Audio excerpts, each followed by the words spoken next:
നമസ്കാരം. തൻ്റെ പിതാവും മുൻ പ്രധാനമന്ത്രിയുമായ രാജീവ് ഗാന്ധിയുടെ അപ്രതീക്ഷിത വേർപാടിന് ശേഷം സ്വന്തം അമ്മ അനുഭവിച്ച കഠിനമായിട്ടുള്ള ദുരിതങ്ങളെയും അതോടൊപ്പം തന്നെ അതിജീവന പോരാട്ടങ്ങളെയും കുറിച്ച് രാഹുൽ ഗാന്ധി പങ്കുവച്ച വാക്കുകൾ വലിയൊരു ജനവിഭാഗത്തിൻ്റെ ഹൃദയത്തിലാണ് ഇപ്പോൾ തൊട്ടിരിക്കുന്നത്. സ്വന്തം അച്ഛൻ്റെ ക്രൂരമായ വധം സൃഷ്ടിച്ച അഗാധമായിട്ടുള്ള ശൂന്യതയിലും അനാഥത്വത്തിലുമൊക്കെ തന്നെ തങ്ങളെ തികഞ്ഞ സ്നേഹത്തോടെ ചേർത്ത് പിടിച്ച് വളർത്തിയെടുത്ത അമ്മ സോണിയാഗാന്ധിയുടെ അതിമാനുഷികമായിട്ടുള്ള ധീരതയെക്കുറിച്ച് ഓർക്കുമ്പോൾ അദ്ദേഹത്തിന് വാക്കുകൾ കിട്ടുന്നില്ല. ജീവിതത്തിലെ ഏറ്റവും കഠിനമായിട്ടുള്ള പ്രതിസന്ധികളിലൂടെയും നിരാശയിലൂടെയും ഒക്കെ തന്നെ കടന്നു പോകുമ്പോഴും അസാമാന്യമായിട്ടുള്ള അന്തസ്സോടെയും ആഭിജാത്യത്തോടെയും കരുത്തോടെയും ഒക്കെ മുന്നോട്ട് പോകാൻ സോണിയാഗാന്ധി കാണിച്ച നിശ്ചയദാർഢ്യം മറ്റാർക്കും എളുപ്പത്തിൽ മാതൃകയാക്കാനായിട്ട് കഴിയാത്ത ഒന്നാണെന്ന് രാഹുൽ ഗാന്ധി ഇവിടെ വ്യക്തമാക്കുകയാണ്. ഒരു കുടുംബത്തിൻ്റെ ഉത്തരവാദിത്വം അത് മുഴുവൻ പെട്ടെന്ന് സ്വന്തം തോളിലേറ്റേണ്ടി വന്ന ഒരു സ്ത്രീയുടെ ഒപ്പം രണ്ട് കൊച്ചുകുട്ടികളുടെ അമ്മയുടെ ഉള്ളിലെ ആ ഭയത്തെയും അതിനെ മറികടന്ന ധൈര്യത്തെയും കുറിച്ചാണ് അദ്ദേഹം വളരെ വികാരഭരിതനായിട്ട് ഇവിടെ സംസാരിക്കുന്നത്. പിതാവ് നഷ്ടപ്പെട്ട ആ കറുത്ത ദിനങ്ങൾക്ക് ശേഷം താനും സഹോദരി പ്രിയങ്കയും അനുഭവിച്ച കഠിനമായിട്ടുള്ള യാതനകളും തൻ്റെ മനസ്സിനേറ്റ മുറിവുകളുമൊക്കെ വാക്കുകൾ കൊണ്ട് വിവരിക്കാനാവില്ലെന്ന് അദ്ദേഹം ഇവിടെ ഓർത്തെടുക്കുകയാണ്. മാതാപിതാക്കളായിട്ടുള്ള രാജീവിനെയും സോണിയെയും അവസാനമായിട്ട് ഒരുമിച്ച് സന്തോഷത്തോടെ കണ്ടിട്ട് 3.5 പതിറ്റാണ്ടോളം പിന്നിട്ടുവെന്ന കൈപ്പേറിയ യാതൊരു ഒളിച്ചുകളിയുമില്ലാത്ത യാഥാർത്ഥ്യം ഏറെ വികാരവായ്പോടെയാണ് അദ്ദേഹം ലോകത്തിന് മുന്നിൽ ഇപ്പോൾ പങ്കുവെക്കുന്നത്. ഒരു വലിയ ലോകത്ത് തങ്ങളെ തനിച്ചാക്കി അച്ഛൻ പെട്ടെന്ന് യാത്രയായപ്പോൾ ഉള്ളിൽ നീറിപ്പുകഞ്ഞ വലിയ മാനസിക വിഷമങ്ങളും കഷ്ടപ്പാടുകളുമൊക്കെ പുറമെയുള്ള മാധ്യമങ്ങളുടെയോ അല്ലെങ്കിൽ പൊതുജനങ്ങളുടെയോ കണ്ണിപ്പെടാതെ ഉള്ളിലൊതുക്കാനായിട്ട് സോണിയാഗാന്ധി കാണിച്ച ആ ക്ഷമയും സഹിഷ്ണുതയും ഒക്കെ തന്നെ വാക്കുകൾക്കപ്പുറമാണ്.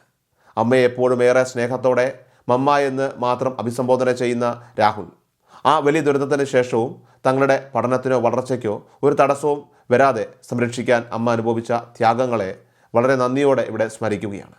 പൊതുവേദികളിൽ നിന്നും വലിയ വാർത്താ മാധ്യമങ്ങളുടെയൊക്കെ തന്നെ ശ്രദ്ധയിൽ നിന്നുമൊക്കെ തന്നെ എപ്പോഴും മനഃപൂർവ്വം മാറി നിൽക്കാനായിട്ട് ആഗ്രഹിക്കുന്ന തികച്ചും ശാന്തയായിട്ടുള്ള ഒരു വ്യക്തിത്വം കൂടിയാണ് സോണിയാഗാന്ധി എന്ന് രാഹുൽ ഗാന്ധി ഇവിടെ സാക്ഷ്യപ്പെടുത്തുന്നുണ്ട്. സ്വന്തം സ്വകാര്യതയ്ക്ക് വളരെയധികം പ്രാധാന്യം നൽകുന്ന വികാരങ്ങൾ പുറത്തു കാണിക്കാൻ ഇഷ്ടപ്പെടാത്ത അങ്ങനെ ഒരാൾ തൻ്റെ സ്വകാര്യ ജീവിതാനുഭവങ്ങളും ഉള്ളിൽ പതിറ്റാണ്ടുകളായിട്ട് ഒളിപ്പിച്ചു വെച്ച വലിയ സംഘർഷങ്ങളുമൊക്കെ ലോകത്തോടെ തുറന്നു പറയാൻ കാണിച്ച മനസ്സിന് അദ്ദേഹം ഏറെ ബഹുമാനത്തോടെയാണ് ഇവിടെ നോക്കിക്കാണുന്നത്. അമ്മയുടെ ജീവിതയാത്രയെയും അനുഭവങ്ങളെയും കുറിച്ച് പ്രതിപാദിക്കുന്ന belonging A journey of love എന്ന ജീവചരിത്ര പുസ്തകം വിപണിയിലെത്തുന്ന പശ്ചാത്തലത്തിലാണ് രാഹുൽ ഗാന്ധിയുടെ ഈ കുറിപ്പ് പുറത്തു വന്നിരിക്കുന്നത്.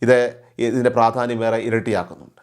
സ്വന്തം ജീവിതത്തിലെ കഠിനമായിട്ടുള്ള അനുഭവങ്ങളും രാഷ്ട്രീയ പോരാട്ടങ്ങളും അടങ്ങിയ ഈ പുതിയ പുസ്തകം പുറത്തു വരുമ്പോഴും അത് ലോകമെമ്പാടുമുള്ള ദശലക്ഷക്കണക്കിന് ആളുകളിലേക്ക് ആ പുസ്തകം എത്തുമ്പോഴും ഒരു മകൻ എന്ന നിലയിൽ തനിക്ക് വലിയ ആനന്ദവും അഭിമാനവും ഉണ്ടെന്ന് രാജ്യത്തിൻ്റെ പ്രതിപക്ഷ നേതാവ് ഇവിടെ കൂട്ടിച്ചേർക്കുകയാണ്.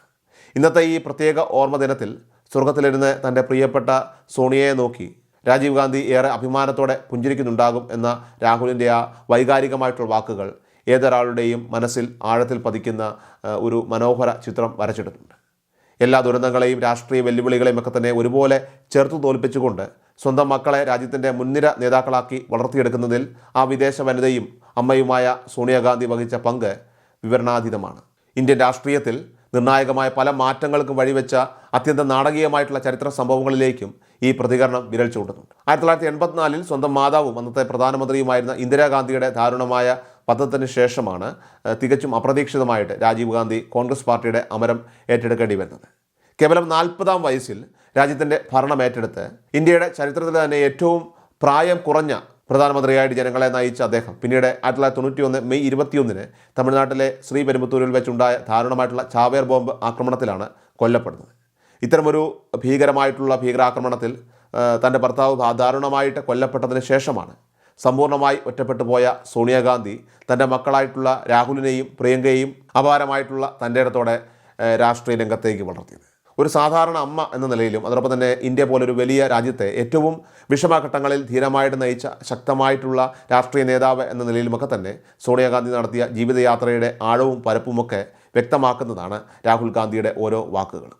ജീവിതത്തിലെ എല്ലാ വലിയ വേദനകളെയും അതിരറ്റ സ്നേഹം കൊണ്ടും അചഞ്ചലമായിട്ടുള്ള ധൈര്യം കൊണ്ടുമൊക്കെ തന്നെ നേരിട്ട ഒരു സ്ത്രീയുടെ പോരാട്ട കഥയാണ് ഈ വരാനിരിക്കുന്ന പുസ്തകത്തിലൂടെ ലോകം മുഴുവൻ ഇനി വായിച്ചറിയാനായിട്ട് പോകുന്നത്. മാതാപിതാക്കളുടെ അപൂർവമായിട്ടുള്ള പ്രണയ ഓർമ്മകളും അമ്മയുടെ വിട്ടുവീഴ്ചയില്ലാത്ത പോരാട്ട വീര്യവുമൊക്കെ തന്നെ ഒത്തുചേരുന്ന ഈ പുതിയ വിവരണം അത് കേവലം ഒരു രാഷ്ട്രീയ നേതാവിൻ്റെ സോഷ്യൽ മീഡിയ കുറിപ്പ് മാത്രമല്ല, മറിച്ച് അച്ഛൻ്റെ വേർപാടിൽ നീറുന്ന അമ്മയുടെ ത്യാഗത്തിൽ അഭിമാനിക്കുന്ന ഒരു മകൻ്റെ ഉള്ളിൽ തട്ടിയ അനുഭവ സാക്ഷ്യം കൂടിയാണ് എന്നത് വ്യക്തമാണ്.